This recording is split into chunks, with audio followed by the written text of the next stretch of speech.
Hello guys. तो आज हम पुशअप्स के बारे में बात करेंगे। ओके, पुशअप्स कभी करना चाहिए और क्यों करना चाहिए, आपके चेस्ट शोल्डर ट्राइसेप्स के शेड्यूल में पुशअप्स को कहाँ ऐड करना है। ओके, उसके बारे में डिस्कस करेंगे और इसका प्रॉपर फॉर्म टेक्निक कैसे होता है। ओके, तो सबसे पहले आपको ये देखना है कि जब आप पुशअप्स कर रहे हैं तो आपका जो स्टांस है हाथों के बीच में ये इतना ज़्यादा वाइड नहीं होना चाहिए। अगर आप, बहुत सारे लोग ऐसा करते हैं, इतना ज़्यादा वाइड अगर आप करेंगे तो आपका रेंज ऑफ मोशन कम हो जाएगा। क्योंकि देखिए, अभी यहाँ पे अगर मैं किसी चीज़ को यहाँ से ऐसे प्रेस करता हूँ तो ये यहाँ से इतना रेंज मिल रहा है। अब जैसे मैं इसको वाइड करता हूँ, थोड़ा रेंज कम हो गया, फिर थोड़ा वाइड किया, थोड़ा रेंज कम हो गया, और थोड़ा वाइड किया, रेंज कम हो गया। और रेंज ऑफ मोशन का किसी भी एक्सरसाइज में बहुत ज़्यादा इम्पोर्टेंस होता है, क्योंकि जितना रेंज ऑफ मोशन ज़्यादा रहेगा उतना ही मसल्स में ब्रेकडाउन ज़्यादा होता है। तो अगर आपको कहीं पे भी इंटेंसिटी बढ़ाना है किसी भी सेट में, तो उसके मेन 4 फैक्टर्स होते हैं। जैसे आप कितना रिपीटिशन मार रहे हैं। अगर समझो आप जिम में वर्कआउट कर रहे हैं, आप 100 किलो के साथ स्क्वाट मार रहे हैं, लेकिन 100 किलो के बाद में अभी जिम में ज़्यादा और प्लेट नहीं है ऐड करने के लिए, तो आप और 3 तरीके से आप उसमें इंटेंसिटी बढ़ा सकते हैं। या तो आप रिपीटिशंस बढ़ा सकते हैं। समझो अगर आप पिछले सेट में आपने 5 रिपीटिशन मारा 100 किलो के साथ, तो अभी आप 6 रिपीटिशन मारते तो भी एक तरह से इंटेंसिटी बढ़ गया। या फिर आप रेंज ऑफ मोशन बढ़ा सकते हैं। रेंज ऑफ मोशन थोड़ा सा अगर आप ज़्यादा किए तो भी एक तरह से इंटेंसिटी बढ़ गया, ठीक है।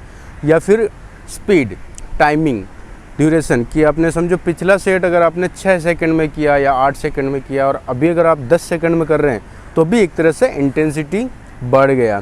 तो ऐसे 4 फैक्टर्स हैं जिससे आप इंटेंसिटी बढ़ा सकते हैं।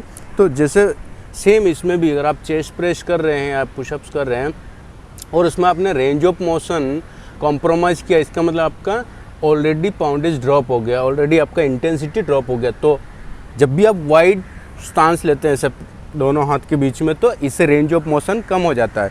तो ये ऐसा होना चाहिए कि दोनों जो आर्म्स आपके 4 आर्म या parallel to each other. Okay, ऐसा होना चाहिए, पैरेलल टू ईच अदर। और जब भी आप पुशअप्स करेंगे तो आपको सामने नहीं देखना है, क्योंकि जैसे आप नीचे जाएंगे और ऐसा देखेंगे तो नेक एक्सटेंड होएगा और उसकी वजह से ब्रीदिंग प्रॉपर नहीं हो पाएगा। क्योंकि जैसे आप नेक एक्सटेंड करेंगे, आपका टंग है वो विंड पाइप को पीछे की तरफ पुश करेगा, तो प्रॉपर ब्रीदिंग नहीं होगा। तो आपको नेक को न्यूट्रल रखना है। ये आपका जो टोर्सो है इसके लाइन में ऐसा, इसलिए आपको सामने नहीं देखना है, नीचे देखना है। स्टांस बहुत ज़्यादा वाइड नहीं लेना है, ऐसा शोल्डर से हल्का सा वाइड, ये वाला स्टांस। ओके, जब भी अब आप नीचे जाएंगे तो पूरा चेस्ट को टच कराना है ऐसा। ओके, एकदम down and then come up. Okay, तो आपका जब आप नीचे जा रहे हैं तो सर को साइड करके आपका मेन टारगेट होना चाहिए चेस्ट को टच कराना, सर को नहीं। ओके, तो कभी कभी ऐसा, क्योंकि आपका सर पहले टच हो जाता है तो ये और थोड़ा रेंज कॉम्प्रोमाइज़ होता है। आप और भी ज़्यादा बॉटम में जा सकते हैं, और जितना बॉटम में जाएंगे उतना ही ज़्यादा मसल फाइबर एक्टिव होता है रिक्रूटमेंट थ्योरी के अकॉर्डिंग। ओके, तो आपको क्या करना है, इतना सा स्टांस लेना है। ओके, और दोनों पैर को पीछे इतना वाइड नहीं करना है, पास में रखेंगे। तो क्योंकि अभी देखो यहाँ पे 4 लिम्ब से मेरे को सपोर्ट मिल रहा है और यहाँ पे मैंने इसको 3 लिम्ब कर दिया, तो और ज़्यादा इंटेंसिटी बढ़ गया है। इसलिए स्टांस को इतना ज़्यादा वाइड नहीं रखना है। ओके, ऐसा सेंटर में रखिए, हल्का सा कन्वीनियंट। और ये आपका स्टार्टिंग पॉइंट है, यहाँ पे आपको ब्रीदिंग चेंज करना है। ओके, अभी मैं 5 रिपीटिशन मार के दिखाता हूँ आपको। ओके, प्रॉपर ऐसा एकदम क्लोज नहीं करना है और एकदम ऐसा वाइड नहीं करना है, न्यूट्रल रखना है। ओके, दोनों को एक लाइन में रखना है, आगे पीछे नहीं। Okay, let's start. ओके, पहले सांस लेंगे,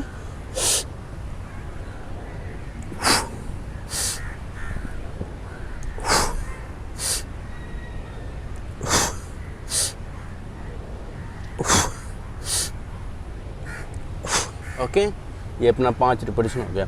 अब इसमें एक चीज़ और ध्यान में रखना है कि मैं आपको साइड से बताता हूँ। ओके, जब ये वाला हाथ रहेगा आपका ऐसा, तो ये इतना आगे नहीं होना चाहिए। देखिए, ऐसा नहीं होना चाहिए।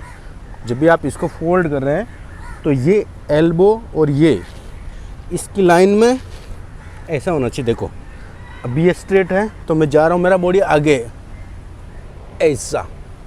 ओके, ज़्यादातर लोग कैसे करते हैं, ये पुशअप्स करते हैं। तो आपका चेस्ट पूरा आगे इतना होना चाहिए। जब भी आप इसको फोल्ड कर रहे हैं ऐसा, तो ये 90 डिग्री हो। ओके, एक बार साइड से 2-3 रिपीटेशन मारता हूँ मैं ऐसा आगे की तरफ। ओके, 1, ओके, ऐसा पुल नहीं करना है। ओके, ये भी बहुत इंपॉर्टेंट चीज़ है, आपको ध्यान में रखना है। और दूसरी एक और चीज़ है, जब भी आप चेस्ट प्रेस कर रहे हैं तो आपका हाथ जितना ओपन रहेगा उतना चेस्ट का इन्वॉल्वमेंट ज़्यादा होएगा। ये डोमिनेट मसल्स होता है, हाथ को ऐसा, ये वाले मसल्स को ऐसा लाने में या फिर ऐसा। ये आपका आइसोलेशन मूवमेंट हो गया। इसमें भी सेम चेस्ट के मसल्स काम करते हैं, लेकिन सिर्फ एक ही जॉइंट का इन्वॉल्वमेंट होता है, शोल्डर का, या ऐसे। ओके, ऐसे खींचता है। इसमें क्या होता है, आपका ट्राइसेप भी काम करता है। ओके, ये वाला मूवमेंट। तो जब भी आप पुशअप्स करेंगे तो आपको ये ध्यान में रखना है कि आपका जो एल्बो है ये ऐसे दबा हुआ नहीं हो। ओके, जैसे ही ये इतना नीचे जाता है आपका ट्राइसेप्स का इन्वॉल्वमेंट बढ़ जाता है। क्योंकि अभी आप देखिए इधर, अगर मैं एल्बो को ऐसे ओपन कर रहा हूँ ऐसे, तो मेरा एल्बो का ये डोमिनेंट हो रहा है।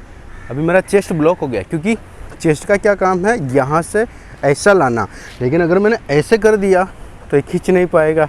इसका मतलब क्या है, जब भी आप हाथ को ऐसे एंगल पर रखेंगे क्लोज, उतना ही आपका ट्राइसेप्स का इन्वॉल्वमेंट बढ़ जाएगा। ओके, तो अभी देखो मैं साइड से आपको एक शेट मार के दिखाता हूँ।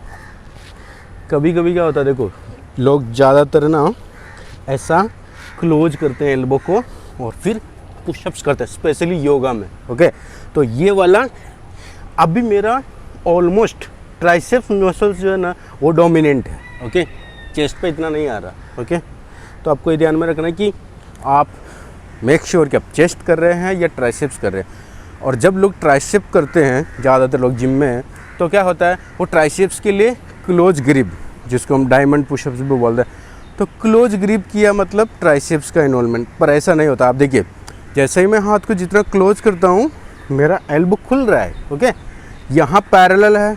ओके, यहाँ पे मेरा एल्बो का मूवमेंट इस डायरेक्शन में हो रहा है कि मेरा ट्राइसेप प्रॉपर इन्वॉल्व है। ओके, लेकिन जैसे ही मैं हाथ को ऐसे पास में लाता हूँ तो ये वाइड हो जाएगा। जितना मैं पास में, देखो यहाँ लाके मैं ऐसे तो नहीं रख सकता, ऑकवर्ड पोजीशन है। तो अगर मेरे को ट्राइसेप्स पुशअप्स करना है, ट्राइसेप्स की वेरिएशंस के लिए, तो मेरे को क्या करना पड़ेगा, हाथ को वाइड रखना। ये स्टांस आपका वाइड ही रहेगा, जिसमें दोनों लिम्ब एक दूसरे के पैरेलल हो, लेकिन आपको एल्बो को अंदर दबा के रखना बॉडी की तरफ। ओके, ये देखिए अभी मेरा ये ट्राइसेप्स का प्रॉपर फॉर्म है। ओके, ऐसा। लेकिन अगर मैं ऐसे करता हूँ, इन दोनों को पास में लाता हूँ, तो ये पोजीशन एकदम ऑकवर्ड है। अभी इसमें मेरा चेस्ट मसल काम कर रहा है क्योंकि मेरा एल्बो आउट है, लेकिन ये आपको जो बेस ऑफ सपोर्ट मिला है ये छोटा सा, इसलिए आपको ज़्यादा चैलेंजिंग लगा, स्टेबिलिटी प्रॉपर नहीं मिल रहा है, इसलिए आपको लग रहा है कि पूरा ट्राइसेप पे आ रहा है, लेकिन ऐसा नहीं होता है। तो पहली चीज़ ये कि अगर आप चेस्ट कर रहे हैं तो इसको वाइड रखना है। ओके, ये जितना ओपन रहेगा उतना चेस्ट डोमिनेंट होएगा। ट्राइसेप्स कर रहे हैं तो इसको इन्वॉल्व में, लेकिन जब आप प्रेस कर रहे हैं, देखो चेस्ट प्रेस कर रहे हैं या फिर आप पुशअप्स कर रहे हैं, तो इतना एकदम खींच के नहीं रखना है कि अनकन्वीनियंट हो जाए, आपका एकदम दर्द होने लगे यहाँ पे। ओके, तो आपको ऐसा न्यूट्रल रखना है, मतलब एकदम ऐसा खींच के नहीं, लेकिन इतना सा न्यूट्रल रखना है। ओके, और एक और चीज़ है, अभी आप जब अपने शेड्यूल में चेस्ट शोल्डर ट्राइसेप कर रहे हैं या सिर्फ चेस्ट कर रहे हैं या शोल्डर ट्राइसेप, जो भी कॉम्बिनेशन है आपका पुशिंग वाला, तो आपको पुशअप्स कहाँ ऐड करना है, मेनली जो होता है पुशअप्स, अगर आप समझो फंक्शनल ट्रेनिंग कर रहे हैं या फिर घर पे वर्कआउट करें जहाँ पे आपके पास और ज़्यादा ऑप्शंस नहीं है, बहुत ज़्यादा ऑप्शंस नहीं है, तभी आप पुशअप्स को ज़्यादा इंपॉर्टेंस देंगे। क्योंकि पुशअप्स कैसा होता है, एक पर्टिकुलर वेट, बॉडी वेट, उसके साथ में आप करते हैं। तो समझो अगर आपका इतना स्ट्रेंथ नहीं है तो ये आपके लिए ज़्यादा चैलेंजिंग हो जाएगा, मतलब बहुत ज़्यादा डिफ़िकल्ट होएगा। और जब आप अपनी कैपेसिटी से ज़्यादा वेट के साथ स्ट्रगल करते हैं तो इंजरी के चांसेस ज़्यादा होते हैं। ओके, तो पुशअप्स में एक पर्टिकुलर फिक्स वेट होता है, ओके। उस वेट से अगर आप समझो आपका इंटेंसिटी कम है तो आपके लिए प्रॉब्लमेटिक है, आप बहुत ज़्यादा स्ट्रगल करेंगे, इंजरी होने के चांसेज है।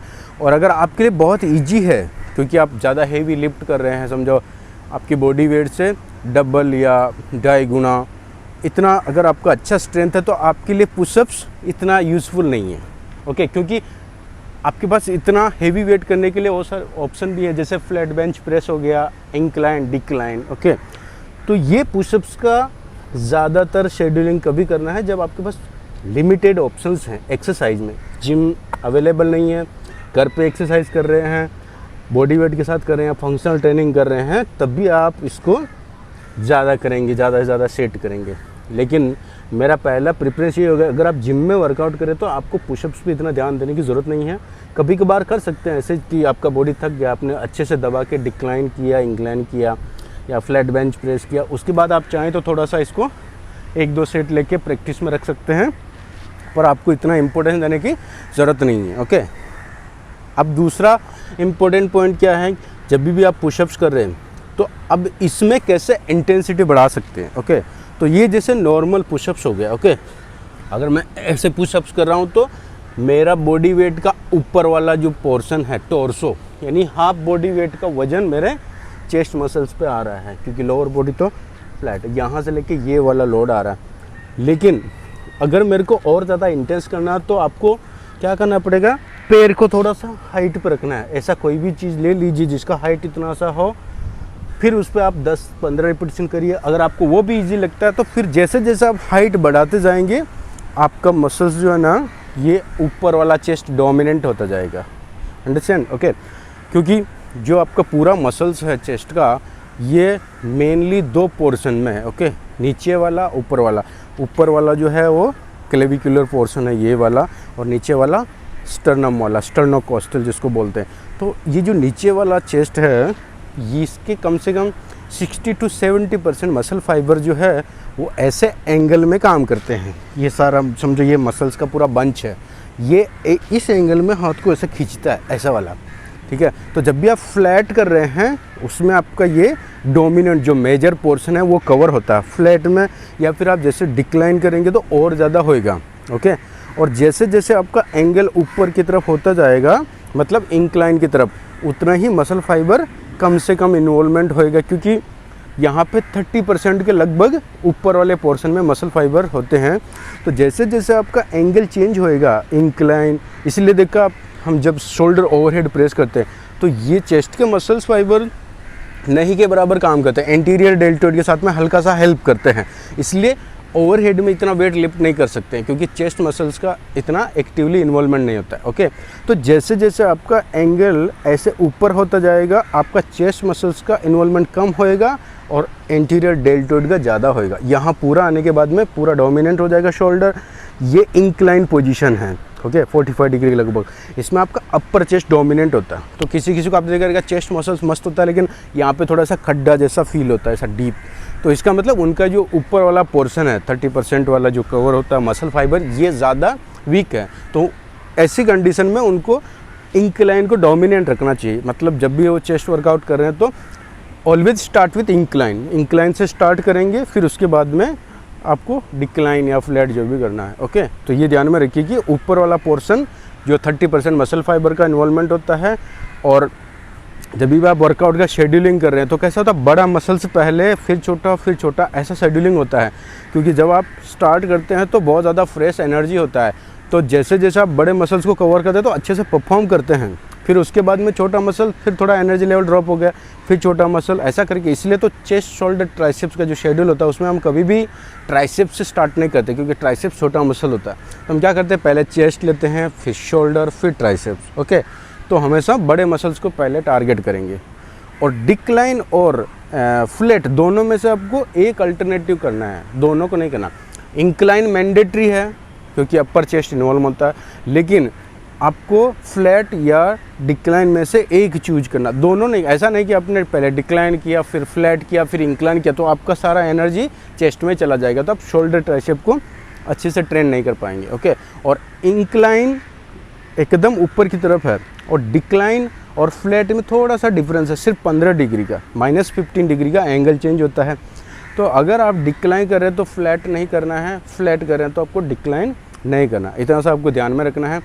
अब दोनों कब करना है, या तो आप अल्टरनेटिव कर सकते हो। समझो आपने एक बार चेस्ट शोल्डर ट्राइसेप या कोई भी पुशिंग एक्टिविटी किया है, वो सेशन किया है, तो उसमें एक बार फ्लैट लेंगे फिर इंक्लाइन, और उसके बाद में या तो पुशअप या फिर शोल्डर ट्राइसेप से स्टार्ट कर सकते हैं, या फिर नेक्स्ट टाइम जब आप कर रहे हैं तो इसको अल्टरनेट घुमाना है, एक बार फ्लैट एक बार डिक्लाइन। लेकिन इसमें कुछ कंडीशन होती है। अगर आप समझो किसी स्पोर्ट्स में है, बॉडी बिल्डिंग में या पावर लिफ्टिंग में, तो उसमें आपको फ्लैट वाले एंगल को डोमिनेंट रखना है, क्योंकि वो आपकी एक्टिविटी का मिमिक्री करता है। समझो अगर आप ये वाला कर रहे हैं फ्लैट बेंच प्रेस का, क्योंकि जब भी आपका कंपटीशन होगा उसमें आपको फ्लैट में ही करना है, तो आपका प्रैक्टिस भी वैसा ही होना चाहिए जो आपको वहाँ परफॉर्म करना। तो आपके लिए डिक्लाइन जो है वो इतना इम्पोर्टेंट नहीं है। लेकिन किसी को कंपटीशन में पार्टिसिपेट नहीं करना है, लेकिन उनको मसल्स का अच्छा डेवलपमेंट करना है, तो उनके लिए डिक्लाइन ज़्यादा बेटर है, क्योंकि डिक्लाइन के एंगल पे और ज़्यादा पाउंडेज लिफ्ट कर सकते हैं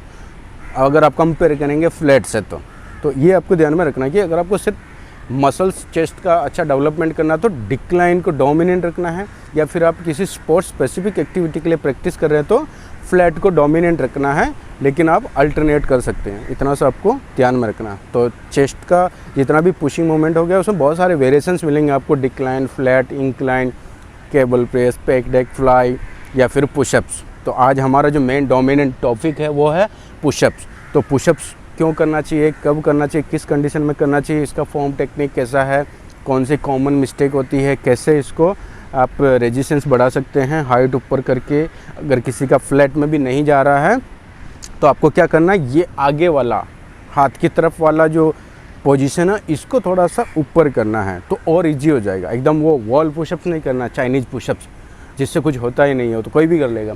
ओके, तो आपको अगर ये ही डिफ़िकल्ट लग रहा है तो इसके दो ऑप्शन है, या तो आप इसके हाइट पे हाथ रखेंगे जितना आपको कन्वीनियंट है, इतना हाइट या इतना हाइट, इससे ज़्यादा नहीं। ओके, इसके बाद तो वो यूजलेस है। या फिर एक दूसरा ऑप्शन है कि समझो यही वाला आप कर रहे हैं, तो इसमें क्या कर सकते हैं, घुटना ज़मीन पर रख के ये वाला करना है, सपोर्टेड पुशअप जिसको बोलते हैं। लेकिन इसमें एक चीज़ ध्यान में रखना, देखो हमको साइड से बताता हूँ मैं आपको। अगर आप ऐसा कर रहे हैं तो कॉमन मिस्टेक इसमें क्या होता है, लोग ऐसा पुल करते हैं। ओके, ऐसा पुल करते हैं, ये गड़बड़ है, ये ऐसा नहीं होना, क्योंकि इसमें आपका कोई भी मसल्स डोमिनेंट नहीं है। ओके, ये वाला और एकदम ऑकवर्ड पोजीशन है, क्योंकि ये चेस्ट का एंगल ही इतना खुला हुआ, देखो आपका हाथ यहाँ होना चाहिए और हाथ यहाँ पे, और आप ऐसा पुल कर रहे हैं तो आपका ये वाला मसल पे भी लोड आ रहा है, बैक वाले पे। तो अगर आपको ये सपोर्टेड करना तो आपको क्या करना, आपका पोजीशन प्रॉपर होना चाहिए। इसको थाइज को फ्लैट कर दीजिए। ओके, थाइज को जैसे आप फ्लैट करते हैं, अभी देखो आपका एंगल बराबर आ गया हाथ का, तो इस पोजीशन में पैर किधर भी रहेगा चलेगा, ऐसा लॉक करिए, खुला रखिए, कुछ भी होगा, ऐसा सीधा। देखो अभी वो सेम पुशअप्स वाला मेरा पूरा चेस्ट नीचे जा रहा है फिर ऊपर आ रहा है। ओके, चलिए 5 रिपीटेशन करके दिखाता हूँ मैं।